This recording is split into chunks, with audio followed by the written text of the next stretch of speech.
प्रधानमंत्री कार्यालय में राज्य मंत्री डॉक्टर जितेंद्र सिंह ने सीमावर्ती लोगों की अनदेखी के लिए पिछली सरकार को आड़े हाथ लेते हुए कहा है कि पिछली सरकारों ने हमेशा सीमावर्ती लोगों को वोट बैंक की तरह देखा, लेकिन प्रधानमंत्री नरेंद्र मोदी ने पिछले 9 सालों के अपने कार्यकाल में सीमावर्ती लोगों व शहीदों के कल्याण की दिशा में कई महत्वपूर्ण फैसले लिए। डॉक्टर जितेंद्र सिंह ने कहा कि किसी परिवार से अगर कोई चला जाता है तो उसकी कभी भरपाई तो नहीं की जा सकती, लेकिन सरकार उस परिवार के कल्याण व देखभाल के लिए प्रतिबद्ध है।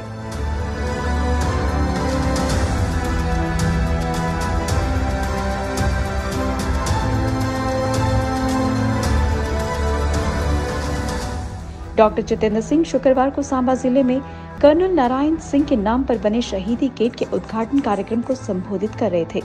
केंद्रीय मंत्री ने कहा कि सरकार शहीदों के आश्रितों को 25 से 45 लाख रुपए का अनुग्रह भुगतान कर रही है। इसके अलावा सेना केंद्र कल्याण अनुदान से 8 लाख रुपए दिए जाते हैं और ये सब फैमिली पेंशन और अन्य लाभ के अतिरिक्त है। डॉक्टर जितेंद्र सिंह ने कहा कि शहीदों के परिवार के कल्याण के लिए सरकार नौकरियों में आरक्षण, वित्तीय सहयोग व शहीदों के बच्चों की शिक्षा का भी पूरा ख्याल रख रही है। उन्होंने कहा कि स्वास्थ्य व परिवार कल्याण मंत्रालय की ओर से MBBS की 42 और BDS की 3 सीटें उन बच्चों के लिए रखी है जिनके पिता ड्यूटी के दौरान शहीद हो जाते हैं। भारत पाक पर हुई गोलाबारी पर डॉक्टर जितेंद्र सिंह ने कहा कि 2014 के बाद भारत के रुख में बदलाव आया है और अब भारतीय सेना घर में घुसकर मारने का मादा रखती है।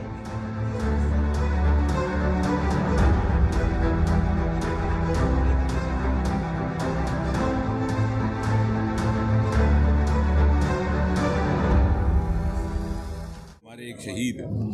कर्नल नारायण सिंह की याद में एक स्मारक स्थापित किया गया है और संयोगवश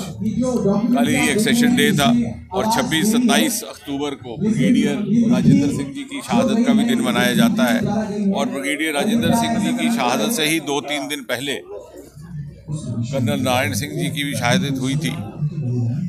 और इस प्रकार से अनेकों हमारे इस प्रकार के फौजी भाई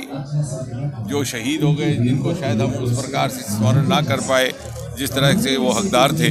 लेकिन उनको स्मरण करके उनसे प्रेरणा लेनी और जो उनको न्याय नहीं मिला पिछले 60-70 वर्षों में उसका प्रायश्चित करने का भी कार्य मोदी जी की सरकार आने के बाद हुआ। प्रधानमंत्री मोदी जी ने शहीद फौजियों और उनके परिवारों की चिंता को सर्वोच्च प्राथमिकता देते हुए पिछले 9-10 वर्षों में अनेकों ऐसे निर्णय लिए हैं जो शायद पहले हो जाने चाहिए थे, लेकिन विधाता को मंजूर था कि मोदी जी बागडोर संभालें और ये काम अंजाम दें। आज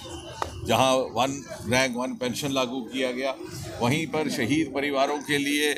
एक्स ग्रेशिया की रकम बढ़ा करके 25 से 45 लाख कर दी गई, ग्रेचुटी अलग कर दी गई।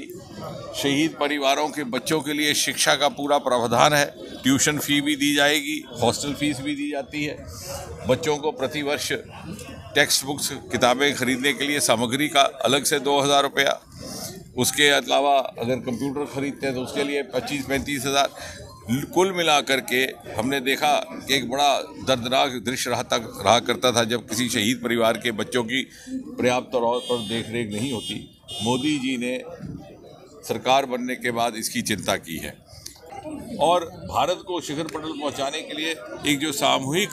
हमने प्रयास करना है उसके लिए भी लाज़िम है।